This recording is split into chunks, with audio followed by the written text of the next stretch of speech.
स्वागत है आपका आज के एपिसोड में। चलिए शुरुआत करते हैं पिछले अभ्यास प्रश्न से। हरियाणा में जलवायु परिवर्तन अध्ययन प्रयोगशाला को कौन सा संगठन समर्थन देता है? ए संयुक्त राष्ट्र पर्यावरण कार्यक्रम, बी जर्मन अंतर्राष्ट्रीय सहयोग, सी विश्व वन्यजीव कोष, डी अंतर्राष्ट्रीय अक्षय ऊर्जा एजेंसी। इस प्रश्न का सही उत्तर है विकल्प बी जर्मन अंतर्राष्ट्रीय सहयोग। चलिए देखते हैं इसके विश्लेषण को।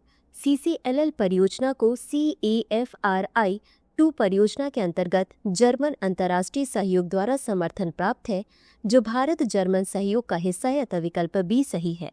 तो चलिए शुरुआत करते हैं आज के एपिसोड की पहले प्रश्न से। गांधी सागर और राणा प्रताप सागर संयंत्रों के जीर्णोद्धार का वित्त पोषण कैसे किया जाएगा? ए पूरी तरह से मध्य प्रदेश द्वारा, बी पूरी तरह से राजस्थान द्वारा, सी मध्य प्रदेश और राजस्थान द्वारा समान रूप से, डी केंद्र सरकार के वित्त पोषण द्वारा।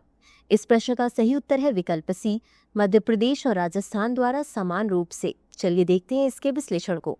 गांधी सागर और राणा प्रताप सागर संयंत्रों के आधुनिकीकरण तथा जीर्णोद्धार का वित्त पोषण मध्य प्रदेश एवं राजस्थान द्वारा 50:50 के अनुपात में साझा किया जाएगा, अतः विकल्प सी सही है।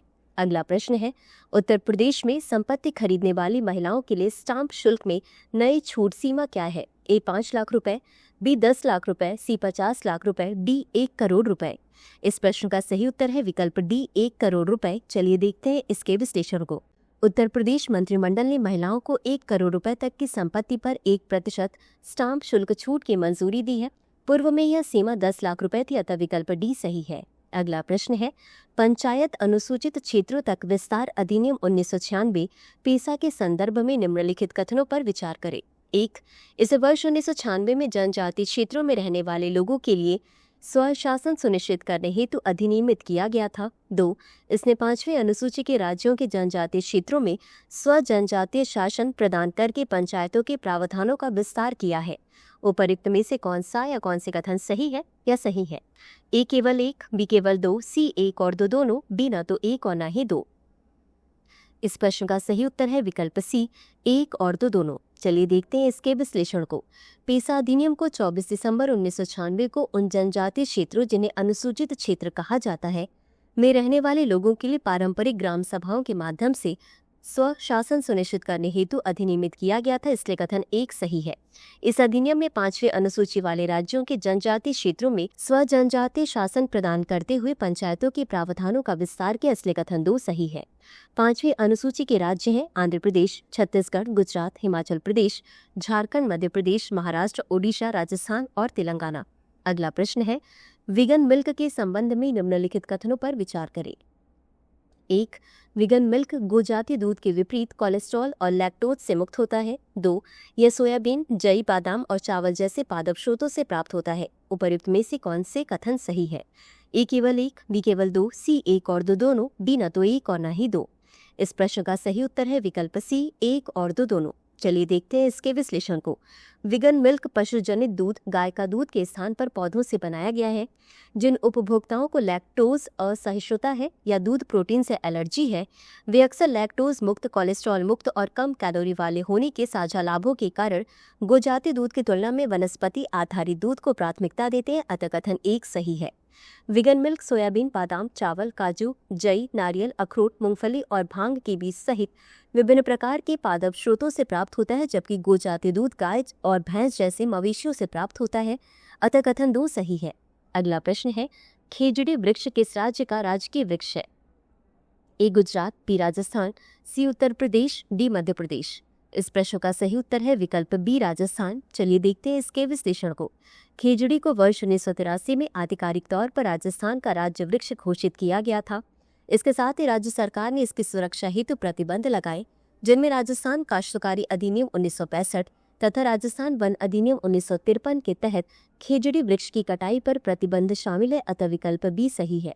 अगला प्रश्न है, निम्नलिखित में से किसने राजस्थान में खेजड़ी वृक्षों की रक्षा के लिए बलिदान से प्रेरित चिपको आंदोलन में महत्वपूर्ण भूमिका निभाई? ए सहरिया जनजाति, बी बिश्नोई समुदाय, सी भील जनजाति, डी मीणा जनजाति। इस प्रश्न का सही उत्तर है विकल्प बी बिश्नोई समुदाय। चलिए देखते हैं इसके विश्लेषण को। वर्ष 1730 ईस्वी में जोधपुर से लगभग 26 किलोमीटर दक्षिण पूर्व में स्थित एक छोटा सा गांव भारत के प्रथम और तीव्र पर्यावरण संरक्षण आंदोलनों में से एक का केंद्र बना। इस आंदोलन के शहीद विशेष रूप से अमृता देवी बिश्नोई समुदाय के सदस्य थे, जिन्होंने खेजड़ी वृक्षों की रक्षा करते हुए अपने प्राणों की आहुति दी। अगला प्रश्न है, राजस्थान की राजस्थान शहरी गैस वितरण नीति 2025 के संदर्भ में निम्नलिखित कथनों पर विचार करें। 1. यह नीति 31 मार्च 2029 तक अथवा इसके स्थान पर कोई अन्य नीति लागू होने तक प्रभावी रहेगी। 2.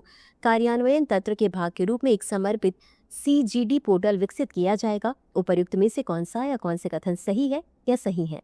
A केवल 1, B केवल 2, C 1 और 2 दोनों, D न तो 1 और न ही 2। इस प्रश्न का सही उत्तर है विकल्प C 1 और 2 दोनों। चलिए देखते हैं इसके विश्लेषण को। राजस्थान शहरी गैस वितरण नीति को जनता को स्वच्छ, सुरक्षित और पर्यावरण अनुकूल प्राकृतिक गैस की आपूर्ति को सुविधाजनक बनाने हेतु डिजाइन किया गया है। साथ ही राज्य में कार्बन उत्सर्जन में कमी लाने में सहायक होगी। यह नीति 31 मार्च 2029 तक अथवा इसके स्थान पर कोई अन्य नीति लागू होने तक प्रभावी रहेगी। यह 5 वर्ष की वैधता सरकार को मध्यावधि समीक्षा और आवश्यकता पड़ने पर सुधार हेतु रूपरेखा प्रदान करती है, इसलिए कथन 1 सही है। कार्यान्वयन तंत्र के एक भाग के रूप में एक समर्पित CGD पोर्टल विकसित किया जाएगा। यह डिजिटल मंच सभी आवेदनों के प्रबंधन, अनुमोदन की स्थिति पर निगरानी तथा हितधारकों को आवश्यक जानकारी प्रदान करने हेतु एकल खिड़की प्रणाली के रूप में कार्य करेगा, इसलिए कथन 2 सही है। इस पोर्टल में पारदर्शिता, जवाबदेही और परिचालन गति में सुधार होने, नौकरशाही संबंधी देरी समाप्त होने तथा अधिकार व्यापार अनुकूल वातावरण को बढ़ावा मिलने की उम्मीद है, अतः विकल्प C सही है। अगला प्रश्न है, निम्नलिखित में से कौन सा समाचार पत्र बाल गंगाधर तिलक द्वारा प्रकाशित किया गया था? A Kesari, B Vande Mataram, C Harijan, D the Hindu. इस प्रश्न का सही उत्तर है विकल्प A केसरी। चलिए देखते हैं इसके विश्लेषण को।